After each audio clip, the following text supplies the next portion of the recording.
Welcome back to the channel, lads. This is, and lasses, excuse me.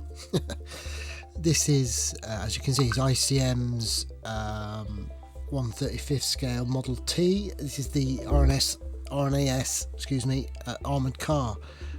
Oh, bless him. Version of this kit. This kit obviously is quite numerous in its different guises, but this is the armoured car. This is the Royal Naval Air Service armoured car. This was designed and cobbled together basically in about 1915. There's only about 9 of them made, and a few of them found themselves out into down at the Caucasus, onto Romania. So with that in mind, we kind of went for a finish of like a dusty finish rather than the muddy trenches type of finish that's depicted on the box. So using up some pigments, and we went for that in the end, which we'll come to further on in the video. And talking about the video, usual old thing. If you like what you see, blah blah blah, subscribe, press the bell and all that nonsense, you know that anyway. So the kit, well, it's usual typical new ICM loveliness, really. It's pretty basic. They don't tend to go for complicated kits, do they? ICM, it's all pretty basic. It's all what you need. If you wanted to, nice details though, as you can see there, look. If you wanted to embellish as much as you like, you can do. But as out the box builds, the ICM stuff these days is, well, banging. To coin a phrase, is right up there. Relatively cheap, well, good value, shall we say. Things at the minute, I don't know what you guys are finding, but here in the UK things are rocketing up, especially as most of all our modelling stuff is all imported. No, let's not go there. But anyway, this is you get a little basic engine. You don't see any of this when it's finished, unfortunately. I mean, you could actually open all this up. It wouldn't take that much savvy to open all this up, having the doors open and having the bonnet open. Wouldn't take that much, I wouldn't have thought. So you can see it goes together quite nicely. The exhaust going in here, using a mixture of the extra thin and the fast dry and extra thin. The fast dry and extra thin is pretty only any good really if your parts are already in place. If they're not, by the time you get them in place, the glues are evaporated and you've got no chance. So to use them in conjunction with each other, I find, is the best thing to do. There's the differential. So as you can see, the details are all there. It's quite nice. There's not much on the inside. You get your pedals there, look. You get a steering wheel, and that's about it. We'll talk about the inside, actually, the inside of the cab when we get to it. Using a bit of white cap glue here, just for the larger parts, just so they can set in, and then we come in with the fast dry and stuff just to hammer them parts together.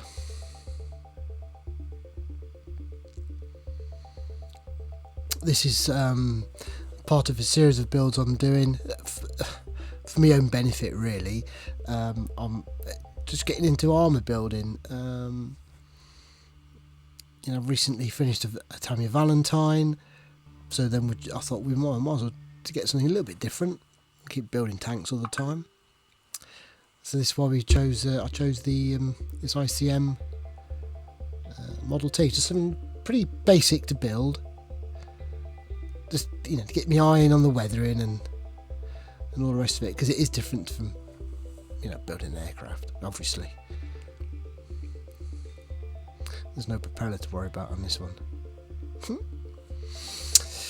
So the sides are going on here. As I say, nothing. There's no fit issues here. Just got to get there's 3 sections, obviously the actual cabin, if you like, or the rear cabin. There's 3 sections. There's the 2 sides and the rear. It's not an issue to get them in place, but you just got to keep an eye on it.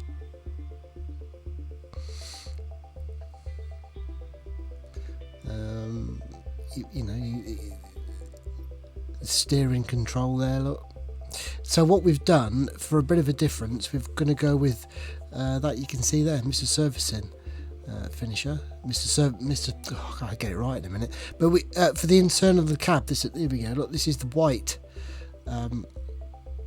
There is nothing in the instructions about painting the driver's cabin, so you'd naturally think, oh, well, what would they have done? So let's go with they've gone to paint it white, a la that you'd have inside one of the tanks. So we're all painted white, and then we come in and weather that up. Now the rear deck has got a wooden deck, so this is how I would do the painted wood. It's relatively basic, so we use a white undercoat. This is the Mr. Servicer again. This one we're using like a wood colour. This is ochre wood from MRP. There you go.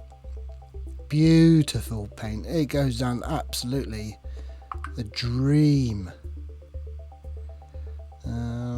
We'll come back to Mr. Paint, excuse me, later on.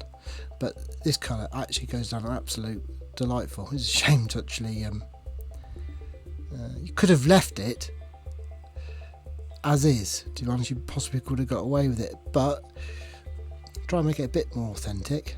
We're using oils now to get the grain.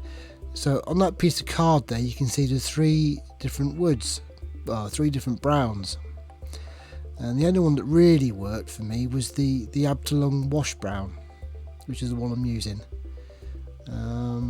So we just throw that on, get it right in.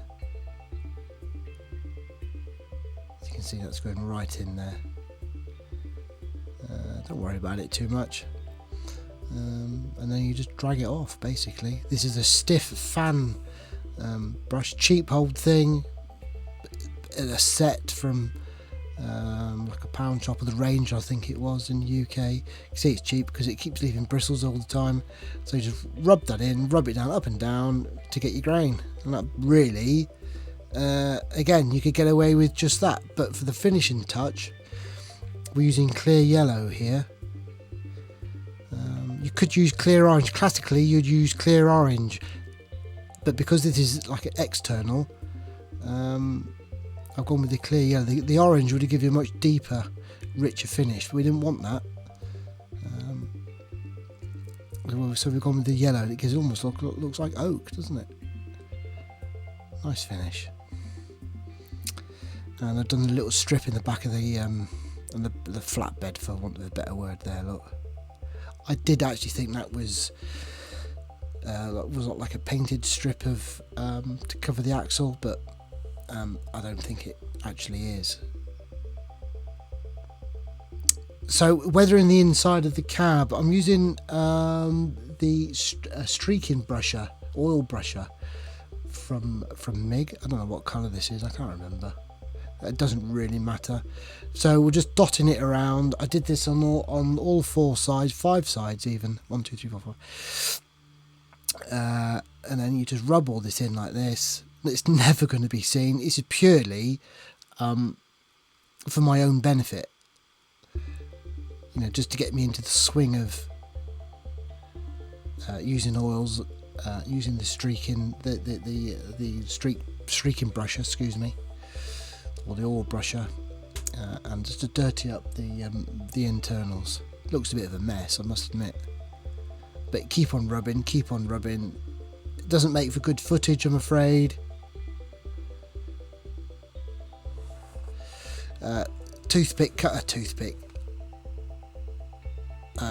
Cotton bud comes in handy just to wipe a bit off, and then you just keep blending in until you get fed up with it, basically. As I say, I did this to the floor, the seat, the roof of the cab, and to all sides, as you can see there. And then it's a case of just assembling said cabin. I do pose it with the front open, so you can actually see, if you fancy it, you could actually see inside the cab. Unusual that there's no seat, and that was me thinking, oh, they forgot to put a seat in here. But after a bit of asking some lads and a bit of investigation, there isn't one. They used rolled up sheets. They used uniform boxes, anything just to make up somewhere for the driver to sit on. There actually is no actual seat, unusually. Here we go, using the black this time for priming, not using Styler-Res this time. And the colour for I didn't show that, but the main colour is this neutral grey from Terrier, which is thinned with Mr. Leveling Thinner. I couldn't tell you what ratio. It always changes with me. There's no fixed. I don't use a fixed ratio, because obviously the atmosphere down here changes quite a lot. With the heating is on, heating is off, summer, winter, it's always a little bit different. And so I just thin it down to whatever I fancy, really. So this grey goes on all over. Got to be said though, talking of the Tamiya, it is really nice. It is really nice paint. You know, we all go for these sexy paints, all these different paint manufacturers on the market now, but a good old XF Tamiya, it don't half win all the time. Is it the best out there, pound for pound? You decide. So the destructive camo, we're going to use the PC8 colour from MLP.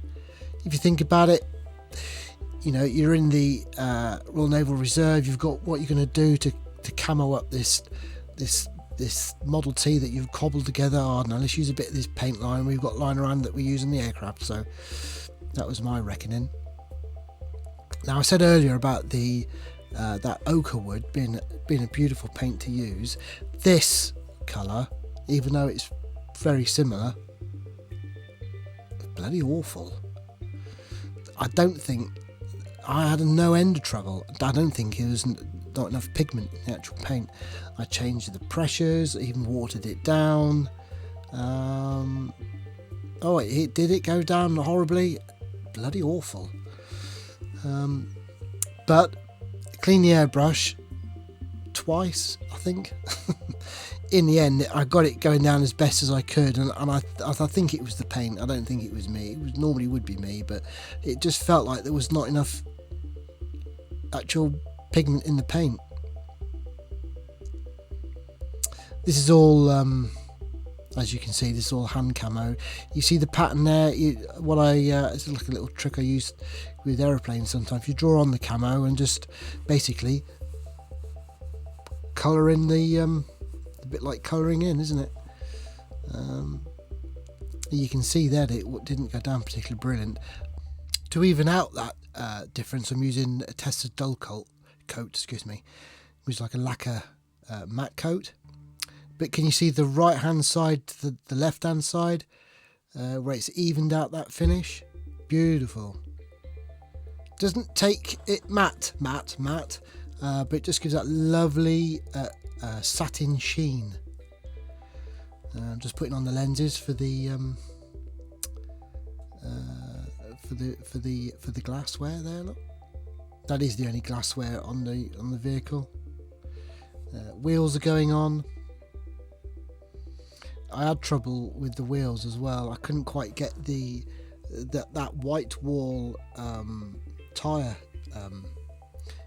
painting quite as nice as I wanted it to. I did try it a couple of times, painted them up and masked them, painted them, couldn't get it right, painted them. In the end, I kind of had to settle for it, really. It's sending me a bit doolally, in fairness. You can see the matte coat there. It's settled all that the camo down. Just going to glue in the planking on the back here. Nice picture of my back of my hand. Oh, there it is again. You can't see nothing. Brilliant. The wood does actually give that a nice brings the little vehicle alive there. I quite like that. Spare wheel going on, and then we're into the weathering. So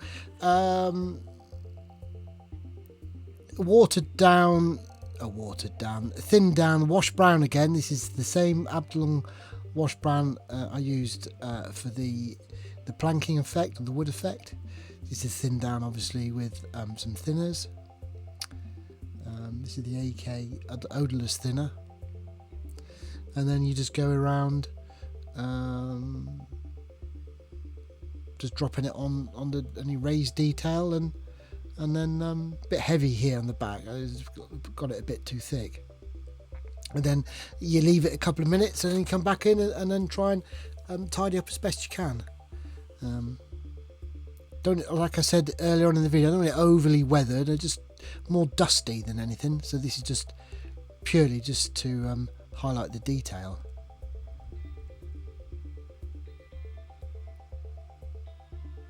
As you can see, this is relatively not too bad. You could have gone right to town with this because of the lovely flat surfaces and that grey. It's very nice to weather, that lovely grey colour. But I don't want to go overboard. That's the thing, is not to go, you know, I like models that are just nicely built, nicely painted and subtly weathered. That's what we're going for here. So again, this is all lots of oil work here. I must admit, it's a little bit on the little bit on the dull side. Here we go. Look, so now we're going to use some pigments. This is the MIG pigments. I've used two. I did use two. I used aircraft dust and European earth. The airfield dust, I should say, not aircraft dust. Airfield dust has got a nice pinky tint to it. I much prefer it to the European earth, I must admit. So we're coming to the end now, actually, to be honest. It does go out of focus. I did film more than this, but when it came to editing, all it was the back of my hand again, and a lot of it was out of focus. So, like I say, coming to the end now, we're going to have the money shot soon. Again, if you like what you see, like I said earlier, just give us a sub, give us a like and all that nonsense. And now I need to think about what the next project's going to be. I think we might go for an aircraft next time, but just a bit of heavily thinned oil there, just to get a bit of streaking. Anyway, lads, I'll leave you with the pictures and I'll see you on the next one.